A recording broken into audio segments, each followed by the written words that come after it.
ضد کا نتیجہ۔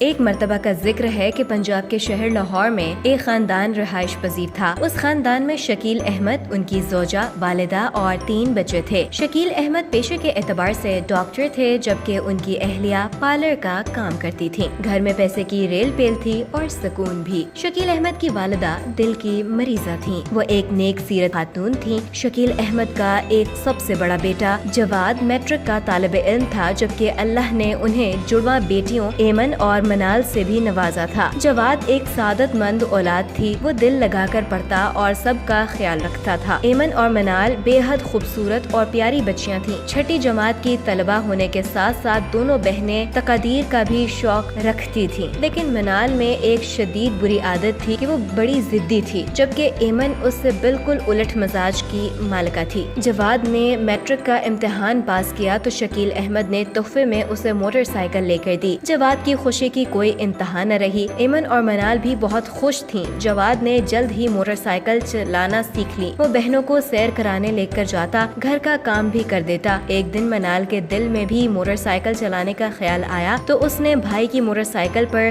دھابا بول دیا اور اسے گرا دیا، مگر خود اسے کوئی چوٹ نہ آئی۔ جواد کو بہت غصہ آیا، مگر باپ کے سمجھانے پر جواد نے اسے معاف کر دیا۔ شکیل احمد نے منال کو سمجھایا کہ وہ ابھی چھوٹی ہے اور موٹر سائیکل نہیں چلا سکتی، مگر وہ ضد پر اڑی ہوئی تھی۔ اس کے دماغ میں بس ایک ہی خیال چل رہا تھا۔ اگلے دن جب دوپہر کو جواد اکیڈمی چلا گیا، شکیل احمد اور ان کی اہلیہ اپنے اپنے کاموں پر چلے گئے تو منال نے موقع اچھا جانا اور موٹر سائیکل نکال کر اسے چلانے کی کوشش کرنے لگی۔ اس کوشش میں اس کا ایکسیڈنٹ ہو گیا اور اس کی ٹانگ بری طرح زخمی ہو گئی۔ ڈاکٹر صاحب گھر پہنچے اور اسے دوا دینے کے بعد آرام کا مشورہ دے کر چل دیے۔ منال اپنی حرکت پر بہت شرمندہ ہوئی۔ اس کی ضد نے اسے چوٹ بھی لگوا دی اور نقصان بھی کروایا۔ اس نے سب سے معافی مانگی اور آئندہ کے لیے توبہ کر لی۔